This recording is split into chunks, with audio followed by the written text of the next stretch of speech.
நாங்கள் கிராமத்தில் வந்து கிராம நாட்டுக்கறி கோழி குழம்பு, இது எங்கள் கிராமத்தில் அறுவடை நாளில் இது மாதிரி நாங்கள் எல்லோரும் சந்தோஷமாக செய்கிற ஒரு நாட்டுக்கோழி குழம்பு.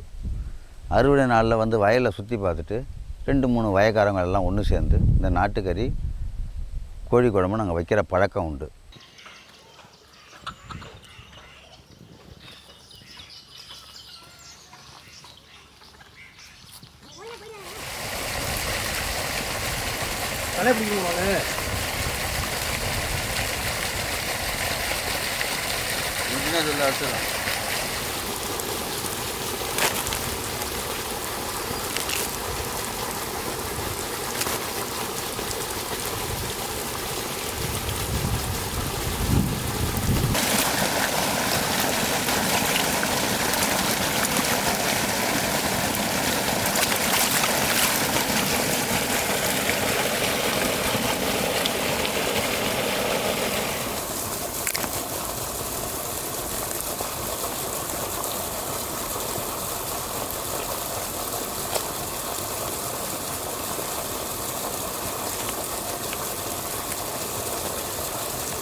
சின்ன சின்ன துண்டாக போட்டு நல்லா அலசி எடுத்துகிட்டு மஞ்சத்தூளை போட்டு ஒரு தடவை நல்லா அலசி விட்டு மஞ்சத்தூளை போட்டு நல்லா குழப்பி விட்டு ஒரு தடவை நல்லா அலசி எடுத்து தண்ணியில் அலசி எடுத்து விட்டு எடுத்து வச்சுக்கணும் கறியை.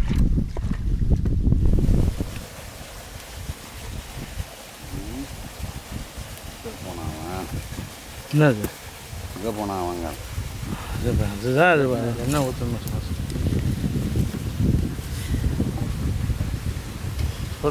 சொல்லுங்கள்.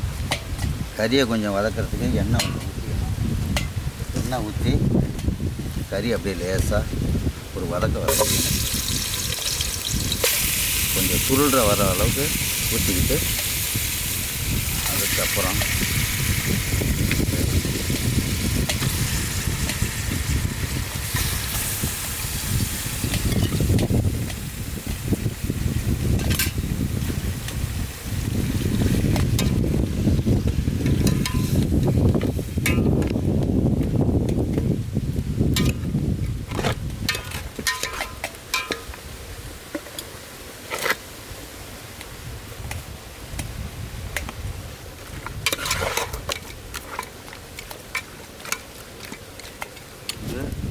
வெங்காயம், மிளகு, கொஞ்சம் ஜீரகம் இதை அரைச்சி அம்மியில் நல்லா அரைச்சி அதை ரெடி பண்ணி வச்சு இது கறி அரை வேக்காடு வந்தோடனே இதை சேர்க்கிறோம். சேர்த்து இது நல்லா கிண்டி விட்டு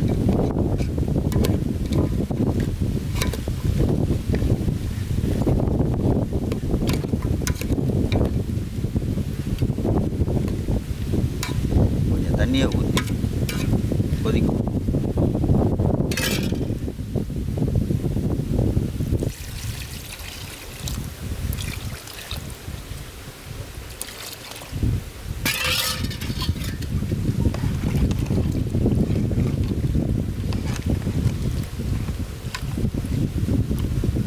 கொஞ்சோண்டு மஞ்சத்தூள் போடணும்.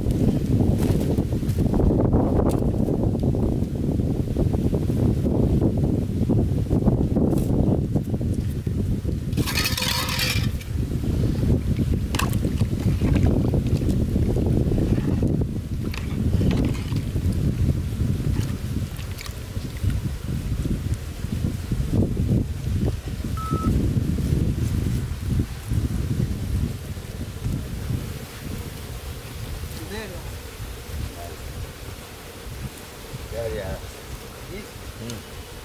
அது ஏன் அதை பிரிச்சேன்னு கேட்பான்ட்டு நீ முந்திக்கிட்ட. ஆமாம், அப்புறம் நம்ம ரெக்கார்டே வகைய விடாது.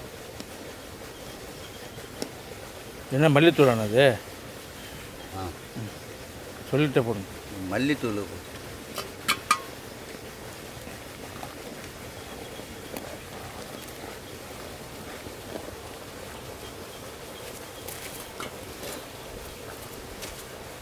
அதை ஆன் பண்ணுற ரிமோட்டா? மிளகாத்தூள்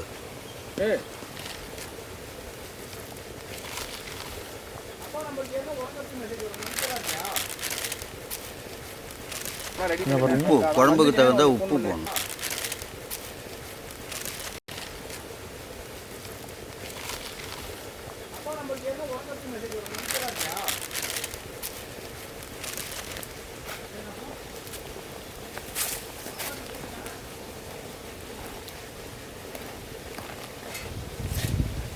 கொதிக்கிற வரைக்கும் மூடி வை.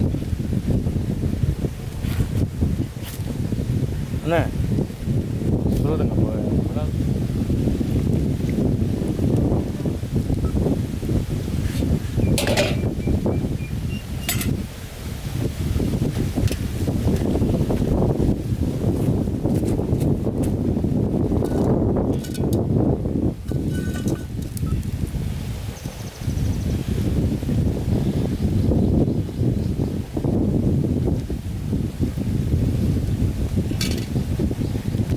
வானல் அடுப்பில் போட்டு எண்ணெய் கொஞ்சம் ஊற்றணும்.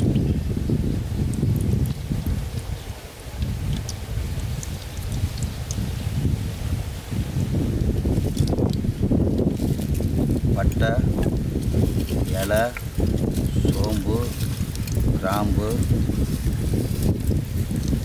இதை போட்டு லேசாக வதக்கணும்.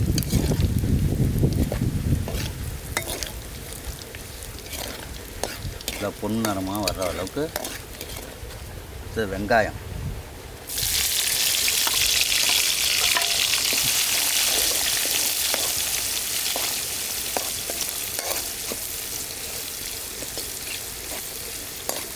பச்சை வேகம் போகிற அளவுக்கு பொன்னிறமாக. அடுத்து தக்காளி பழம், ஒரு 3 தக்காளி,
மிளகுத்தூள் லேசாக,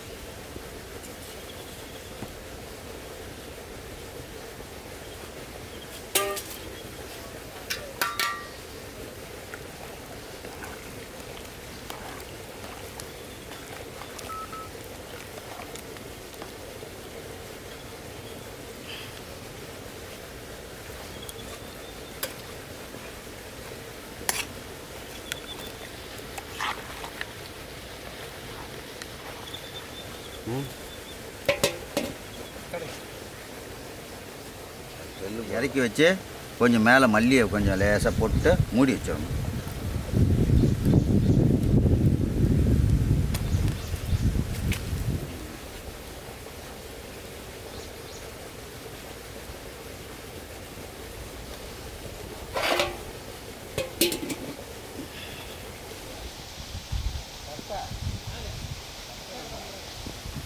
உருளைக்கிழங்கெல்லாம் அப்படியே செத்தி போட்டுட்டான்.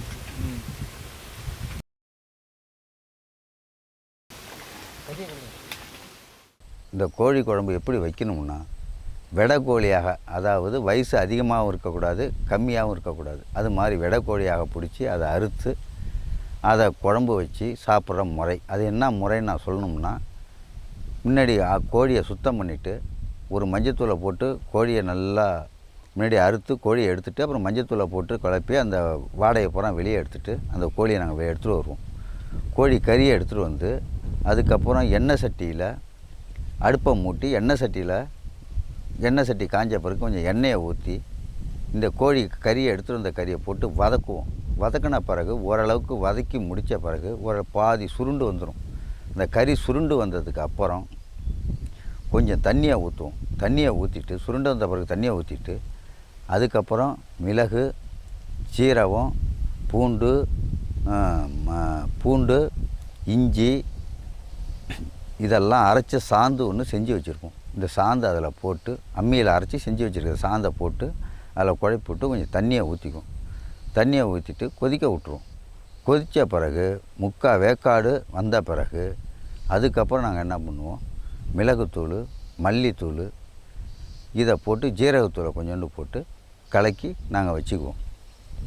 வச்சதுக்கப்புறம் கொதி வந்த பிறகு வேக்காடுக்கு வந்த பிறகு தேங்காய், பூண்டு விழுது அரைச்சி வச்சுருப்போம். அந்த விழுது அரைச்சி விழுதை அதில் போட்டு குழப்பி எடுத்ததுக்கப்புறம் தான் 2 கொதி வந்த பிறகு கறி வெந்த பிறகு அப்படியே இறக்கி வச்சிரும். அதுக்கப்புறம் வானலை தூக்கி போட்டு எண்ணெயை ஊற்றுவோம். எண்ணெய் சூடு கண்ட பிறகு வெங்காயம், தக்காளி, பட்டை, சோம்பு, கசகசா, கருவேப்பிலை, மிளகாய், பச்சை மிளகாய் இதை போட்டு வதக்கி பொன் உருளாக வந்த பிறகு அதுக்கப்புறம் அதை நல்லா வதக்கின பிறகு சூடு கண்ட பிறகு பொன் உருளாக வந்த பிறகு எடுத்து குழம்புல ஊற்றி அப்படியே குழம்பை திரும்பியும் தூக்கி அதில் போட்டு ஒரு கொதி வர்ற வரைக்கும் பார்த்துருப்போம். ஒரு கொதி வந்த பிறகு இறக்கி போட்டுட்டு அதுக்கப்புறம் தண்ணிக்காக போட்டு சாப்பாட்டுக்காக ஒரு குண்டானை போட்டு தண்ணியை உண்டு அதுக்கப்புறம் அரிசியை போட்டு சமைச்சு இந்த சாப்பாடு நாங்கள் செய்கிறது எப்பயும் பழக்கமாகவே போயிடுச்சு.